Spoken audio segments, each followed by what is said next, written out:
Leinster traded blows at Benetton before producing a knockout second half. My name's Mark, let's talk rugby.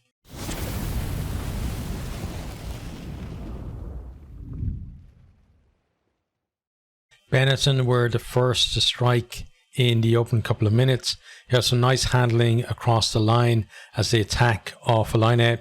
Mendy is in some space. He goes in and out and shakes off the tackle of Tommy O'Brien to go over in the corner. A well-worked and well-finished try there. Manga converts from out wide, 7-0 to Benetton. Leinster then apply some pressure, and there's a great kick from Osborne that gets them in position. He kicked it and it was touched in flight, and then Benetton, they collected it and kicked it up the line, but they kicked it out in the full, which gave Leinster position and possession in the Benetton 22. They then work up to the line. Penny, he gets over to score next to the post after concerted pressure on that Benetton line, converted by Ross Byrne, and it's 7-all. Leinster then continue to press. They spread it off them all. They go inside, and then Osborne puts just a little bit pass back the other way. It's recycled. McGrath then snipes and goes over to score. Byrne adds the extras again this time, and it's 14-7. Leinster now in the lead. Benton tried to respond. They have a couple of periods of possession, but they end with errors. But they do get a chance to get some points on the board. Turner in at the wrong side, at the breakdown, and Umaga slots it from the tee. It's 14-10. Ross Byrne then puts the restart out in the full, but Benetton can't take advantage of that. We then have a nice crossfield kick from him to kind of redeem himself a little bit. He finds Osborne, who beat, I think, Umaga in the air, and that gets Leinster going forward again. But then it's their turn to make an error. Benetton then win a penalty at the scrum, and they're able to clear, and that was good work because from them in the scrum, because Leinster had been kind of dominant in the scrum for up until this point. It was a little, it was a period in the middle where it was a little more even, and then Leinster kind of took control again towards the end. Leinster then threatened from a kick through. Ratave, he's covering, he slips, but he manages to regather the ball. I think they were saying it was only like his first touch in the game, and maybe his last touch in the game, because I didn't even see him getting near the ball after that at all. But he does allow his team to clear. But there are danger signs there that Leinster, even though they're not quite clicking still at this stage, that they just have to get a couple of things right, and they're going to get over again, it feels like. And then Leinster, they do strike shortly after off the back of a scrum with a set move.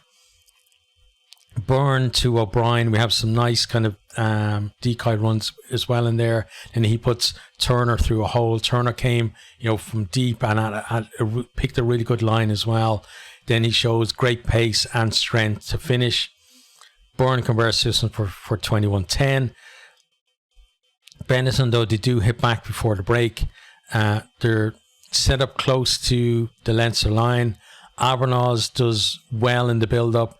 Zanon then with a great offload to put Mendy over for his second. He's able to, he goes in over in the corner, but he keeps it in hand and goes in to make it a little bit easier of a kick, but still the conversions miss. Is 21-15. Then we have an aimless box kick from Leinster, and it's Easton cut offside. It's one of those that only went, maybe 5 or 10 meters forward, and half of the team I think were offside at that stage. And then Umaga lands a penalty from his own half to make it 21-18 going into the break. Really great kick from him. Into second half, then Leinster, they steal a line out, put up a high kick, and Tommy O'Brien beats Umaga in the air. Leinster, they don't score then. They've got a 4-on-1, but I can't remember who the ball carrier was, but they're very greedy, trying to go themselves. They could just give it and they were in. They don't kind of regret that, though, because they do eventually get over through Jenkins for the bonus point try. He did take a bit of effort for him to get the ball down, but it looked like he got it down at the end at least. It's converted then for 28-18, and that, as I said, was the bonus point try. You then have a scrappy period of the game. The rain has come down now. both teams trying to attack, but errors creeping in to their play because of the west surface and the west ball. We saw a lot of players kind of slipping over at times as well. But it's Leinster who regained their composure first. We have a little bit of luck because Ross Byrne, he puts a kick through, kind of a grubber from round about halfway that goes all the way dead. But just after he kicked it, it took a nick off Albanos's ankle or like his calf or something. So it ends up being a 5-metre scrum to Leinster, which is really lucky on that, because otherwise it would have been a scrum back for Benetton. The scrum is messy and everyone kind of loses sight of the ball, including the cameraman. The ball then squirts out to the side, and Murphy, who's on at 9, he scoops it up and goes over to score. Byrne misses the conversion, but now it's 33-10 and the game should be done and dusted at that point. Ross Byrne, he looked like he was forcing a little bit today, and he's replaced by Sam Prendergast. Leinster, then they come forward. We have Deeney almost puts Osborne over. Then it's given off to Prendergast, and he pulls a lovely little back ball out the back to Deeney, who goes over to score. It's converted by Prendergast, and it's 40 points to 18. And Prendergast's hands, I have to say, in this game, like, he's just very subtle, but just so good as well. Like, he, very sympathetic passes to people and just makes things look so easy as well. He's still a young lad though, so any calls for him to be like, potentially getting a start for Ireland, I think, are a little bit premature. I think he will maybe get on for the senior team at some point this year, but it's maybe a little bit a while away.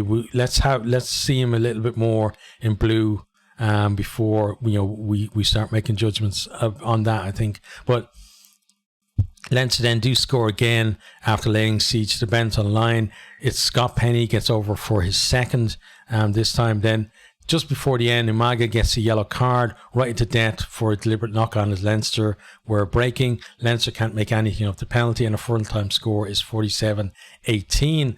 We are going to try to have a look at some of the stats, but when I did the Lions Bulls one earlier, it was kind of similar time after the game and the stats weren't updated. Let's see on this one. No, the stats are not only are the stats not updated, but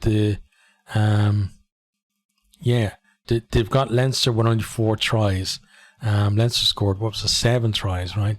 Yeah. So there's no point in looking at the stats. I would have liked to look at the stats because there's a couple of things I wanted to talk about. I'll talk about them anyway because the stats are going to kind of be similar in the end. I think these stats are probably from around about just after half time, because that would have been Jenkins' try in 42 minutes, 43 minutes, wherever it was. That was when Leinster won on 4. But one thing I wanted to talk about was, according to the stats at that stage, Benetton had beaten twice as many defenders as Leinster and had more than 3 times the amount of offloads, but Leinster had more clean breaks and obviously they scored more tries as well.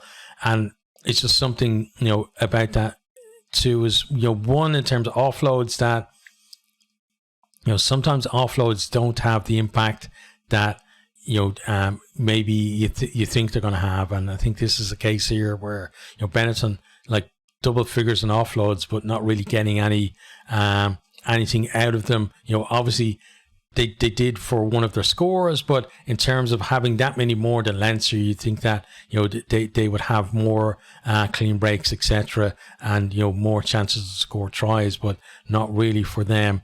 And the same then with defenders beating, and we talk about it a lot with Leinster, which is that scramble defence, is that when teams get in behind Leinster, they're more likely to kill and prevent them from scoring a try than almost any other team, probably any other team in the competition as well. So we can't really talk about too much the stats themselves. I'd love to, because I love giving you guys some stats to talk about, but it's a very kind of tight schedule here, and I really need to be getting off and watching the next match, which is just about to kick off. So just give a brief summary for each of the teams. Benetton, They were competitive in that first half. Umaga and Mendy, I thought, were probably their best performers. And I just say, people who believe in karma, they probably think that it was a fitting punishment, in terms of scoreline for Benetton, in terms of they had an ill-judged social media post from their official account. That's all I'll say about that. You can go and check it out yourself. There was a lot of people not happy with the way they depicted Leinster in that. But other than that, I think Benetton, they still got a bit to do to be competitive at the very top of the table. Like, they're good enough to be in that top three, but we've seen it in other seasons as well. Just because you're in the top three doesn't mean that you're within touching distance of being the best team in the league. It can be that kind of top 1 and 2 teams can be a little bit removed from the others. And I think we saw that today, especially in the regular league. Obviously, knockout games, and anybody has a chance to win those. But yeah, they've got a little bit more work to do. But they're up there in the table. Having said that, based on really good performances all through the year, and losing to a Leinster team that will, turn over most of the league in similar fashion is not, any shame on them. And they're definitely there on merit, but they do need to bounce back quickly, because other teams now will see them falter a little bit there, and they'll be lucky. They'll see, a chance there to maybe leapfrog them into that top three, and you don't want to be dropping down the table in the second half of the season. You want to be finishing strong. So yeah, they need to bounce back. Leinster, they took a while to hit the groove in this one. But when they did, they just kind of eased away from Benetton. It just speaks to the depth of talent that they have in that squad. I'm sure there's players that didn't even get near the matchday squad today who could have played today, and really did a good job for them too. Byrne had a mixed game. He's probably trying to put himself in Andy Farrell's thoughts, and it's hard not to do that, right? When he was in the squad for the World Cup and in the squad for Six Nations last year. So, he feels like he wants to step straight back into there, but it feels like he's maybe got a few more games in blue before he can kind of return to the fold, as it were. Osborne and Turner, I thought, went really well in midfield, especially Osborne. Clarkson, he's developing well. A tight head, still needs more game time, but he's looking like, a good prospect. The back row of Penny, Connor, and Deegan, they went really well. And I thought that Deeney, Ruddock, and Prendergast, and a couple of others, Alalato as well, had good impact from the bench. Leinster, they stay top of the table, and it's looking like, at the moment at least, that it's going to be a shootout between themselves and the Bulls for top seeding, from now until the end of the season.